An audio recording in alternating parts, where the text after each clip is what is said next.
My coffee is gone. I have spent the last 45 minutes trying to record this video to no avail. So you know what? I'm just going to say whatever I have to say in whatever way it happens to come out of my mouth. And I'm gonna give you 5 reasons why you should consider the baseline M1 MacBook Air. And let me wipe the caramelized coffee off my lips here. Reason number 1, this laptop is lightweight, and of course it has the high quality build you should expect from any MacBook. I actually prefer it to the MacBook Pro. It has a nice tapered edge here. This has been a feature of the MacBook Air for several years now, so I'm not gonna really touch on that. But yeah, I prefer to the Pro. It's 0.2 pounds lighter, and you just wanna throw it under your arm or into a bag, just throw it around, not literally, but yeah, I prefer this laptop's look and feel to the Pro. It's just less chunky overall, and it also has the same power of the Pro, kind of, but we'll get to that later in this video.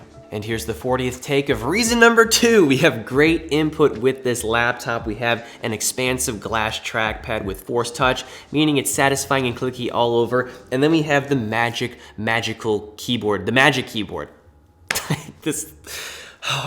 It's my favorite keyboard on any laptop, to be honest with you. I loved it when Apple implemented it into the 16-inch MacBook Pro last year, I believe. And yeah, I could type books, essays with this, no problem. I typed out the video outline here with this very laptop, and yeah, I just love it. It's a great keyboard. Of course, it's not gonna be as good as like a brown switch or a red switch or blue switch or whatever mechanical keyboard you can think of, if you even know what those are.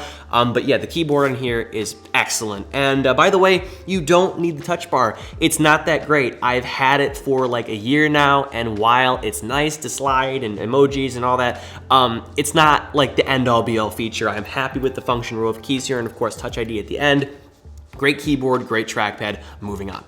Razón número 3, this laptop has incredible battery life. The M1 chip brings high power efficiency to the Mac, and although this doesn't perform as well as the MacBook Pro, which is thicker and has a bigger battery, I mean 15 hours of everyday like web usage and 18 hours of video playback is nothing to scoff at, even if those optimistic figures were 75% true. This laptop is gonna last you all day and then some, and it's honestly changing my life. You know, just doing everyday stuff. I don't have to worry about plugging in when going to class. If I was, I mean, like, I'm all online now, but I'm going to be loving this laptop when I'm hopefully in person next semester.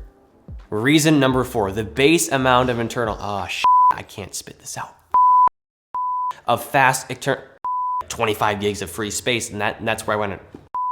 Reason number 4, the base amount of storage, 256 gigs is more than enough for most people. If I could get away with 128 gigs for a year doing basic stuff until I had to upgrade to Big Sur and purge a bunch of stuff because it needed like 30 gigs to update, you should be fine. Double that amount of storage is gonna be more than enough for base system files and documents and movies and photos. And if you need extra storage, just buy an external SSD like a Samsung T5. You can buy a 2 terabyte one for like 230 bucks off of B&H, plug it into your computer, and boom, you can have extra storage when you need it, edit videos externally, all that good stuff, and then unplug it when you don't need it if you want to be more portable. So yeah, buy external storage if you want that. Don't pay Apple a premium to have it internal. And yeah, once again, the base amount of storage should be more than enough for most people and their typical files. Fun fact, I've been recording a roll for like 51 minutes, so that's like 5 minutes of actual usable footage and like 46 minutes of me just messing up. So now on to the 10th take of reason number 5. The performance in this laptop for its class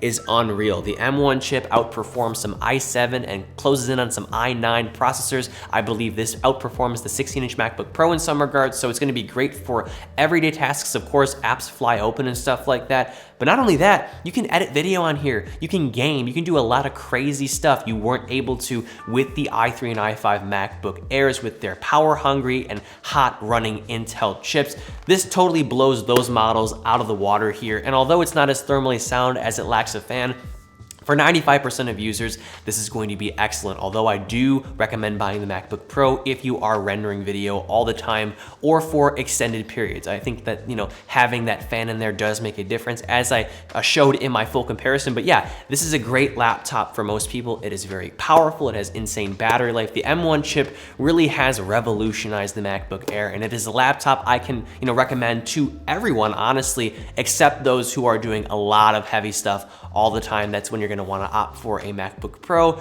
or a higher end Mac that we're gonna see in 2021. But anyway, that about wraps up this video here. I hope it was helpful. Happy Thanksgiving to all my viewers in the US. Have a good holiday and also Black Friday. You know, snag some good deals here. I'd really appreciate it if you leave a like on this video, if you want to comment, if you have any questions, suggestions, or opinions, and of course, subscribe for more content like this and click the bell icon. It does help the channel out a lot.